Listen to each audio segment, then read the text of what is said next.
नमस्कार मित्रमैत्रिणींनो, माझ्या यूट्यूब चॅनलमध्ये तुमचं स्वागत आहे.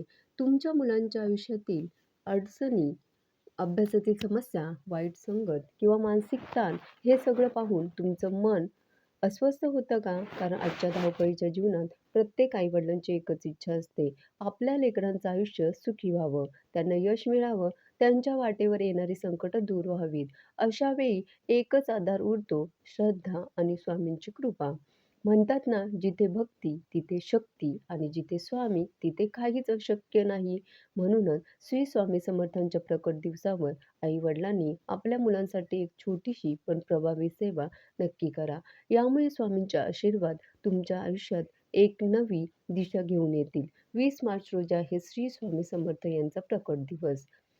या दिवशी आई-वडिलांनी आपल्या मुलाच्या उज्ज्वल भविष्यासाठी फक्त एक गोष्ट केली तरी स्वामींची अफाट कृपा तुमच्या मुलांना लाभेल. मग स्वामी प्रकट दिवसावर आई-वडिलांनी आपल्या मुलांसाठी नेमकं काय करावं? तर उत्तर खूप सोपं आहे. स्वामींच्या प्रकट दिवसावर सकाळी लवकर उठून घर स्वच्छ करून देवघरात दिवा लावावा. मुलांच्या नावाने स्वामींचा मंत्र जप करावा. श्री स्वामी समर्थ या षडाक्षरी स्वामी मंत्राचा किमान 108 वेळा जप करावा. त्यानंतर मुलांच्या डोक्यावरून हात फिरवत मनापासून प्रार्थना करावी. स्वामी माझ्या लेकरांना सद्बुद्धी, आरोग्य आणि यश द्या. कारण ही प्रार्थना फक्त आपले शब्द नसतात, ती आई-वडिलांच्या मनातील खरी शक्ती असते. जेव्हा आई-वडील श्रद्धेने स्वामींचे नाव घेतात, तेव्हा त्या भक्तीतून मुलांच्या आयुष्यात सकारात्मक ऊर्जा निर्माण होते. असे बऱ्याच जणांचे अनुभव आहेत. स्वामींच्या प्रकट दिवशी खूप मोठ्या पूजा अर्चना करण्याची गरज नाही, तर फक्त मनापासून केलेली ही एक छोटीशी प्रार्थना आपल्या मुलांना खूप काही मिळवून देऊ शकते. स्वामींची कृपा तुमच्या मुलांवर अशी वर्षाव करते, की जणू स्वामी त्या मुलांच्या पाठीशी उभे आहेत. स्वामी समर्थांचा मंत्रसुद्धा खूप प्रभावी आहे. जर मुलांना वारंवार आजार होत असतील किंवा अभ्यासात मन लागत नसेल, तर त्यांच्या नावाने मंत्र जप करावेत आणि त्यांच्या डोक्यावर पाणी शिंपडावं. आपण 108 वेळा ओम श्री स्वामी समर्थ या मंत्राचा जप करू शकतात. त्या जपाचं पाणी आपण तयार करू शकता आणि हे पाणी मुलांच्या डोक्यावर शिंपडू शकता. एवढंच नाही, तर आणखी एक उपाय आहे, तो म्हणजे ओम श्री स्वामी समर्थ या मंत्राचा जप करत असताना एक मुलाच्या नावाची सुपारी स्वामींना वाहावी. पूजा झाल्यानंतर ही सुपारी झोपताना मुलांच्या उशाखाली ठेवावी. यामुळे मुलांना संरक्षण कवच निर्माण होतं.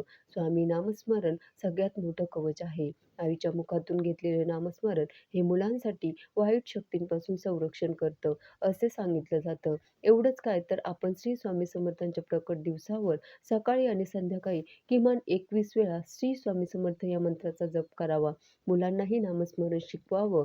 घरात रोज 5 मिनिटं तरी संपूर्ण कुटुंबाने नामस्मरण करावं. या दिवशी मुलांसाठी काही खास सेवासुद्धा तुम्ही करू शकता. जसे पादुका पूजन करू शकता. स्वामींच्या पादुकांना किंवा फोटोला गाईचं तूप आणि अष्टगंध लावून मनोभावे पूजा करावी. फोटो नसेल तर एक सुपारी ठेवून तेच स्वामींचे रूप आहे असं मानून पूजा करावी.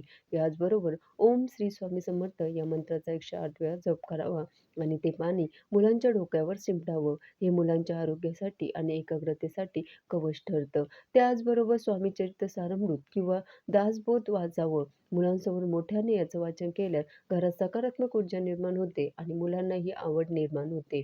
स्वामींना प्रिय असणारी साखरपोळी किंवा श्रीखंडाचा नैवेद्य दाखवावा आणि त्याचा पहिला घास आपल्या मुलांना द्यावा. स्वामींनी स्वतः सांगितलंय, की आईच्या भक्तीने लेकरांची संकटं दूर होतात. मुलांच्या अभ्यासात मन लागत नसेल किंवा ते वारंवार आजारी पडत असतील, तर आपण हे उपाय श्रद्धा आणि भक्तीने करून आपल्या मुलांना नक्कीच याचा लाभ मिळवून देऊ शकता. त्याचबरोबर श्री स्वामी समर्थ यांच्या प्रकट दिवसावर आपण गरजू लोकांची मदत करावी. स्वामींना प्रसन्न करायचे असेल, तर आणखी सोपे उपाय आहेत. ते म्हणजे गरजू मुलांना आपल्या मुलांच्या हाताने पुस्तकं, पेन, खाऊ, कपडे दान द्यावेत. एखाद्या स्वामी मंदिरात जाऊन साखर, दूध, तूप किंवा फळं मुलांच्या हातून दान करावेत. आपल्या मुलांना दान करण्याचं आणि लोकांना मदत करण्याचं महत्त्व शिकवावं. तर स्वामी समर्थांच्या प्रकट दिवसावर आपल्या मुलांसाठी हा साधा सोपा उपाय तुम्ही नक्कीच करू शकता. ही स्वामी सेवा करू शकता. कारण स्वामींच्या प्रकट दिनी आईने मुलांसाठी केलेले कोणतेही काम हे खूप पुण्यदायी आणि लाभदायी ठरू शकते, असं सांगितलं जातं. धन्यवाद.